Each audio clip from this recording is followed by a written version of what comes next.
Hey guys! Today I'll show you how you can allow the pointer cursor on hover in Webflow, so let's get started. If you want your elements in Webflow to change to a pointer cursor when someone hovers over them, just like buttons or clickable items, normally do it super easy to set up. First, open your Webflow project and select the element you want to make clickable.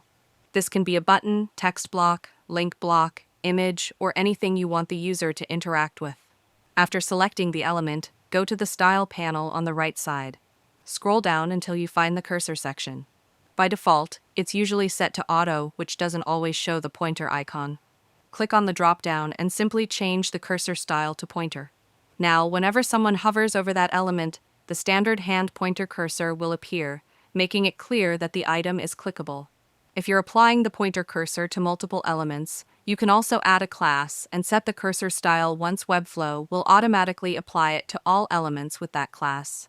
That's all you need to do to enable the pointer cursor hover effect in Webflow. And that's it. If you found this video helpful, consider giving it a like and subscribe.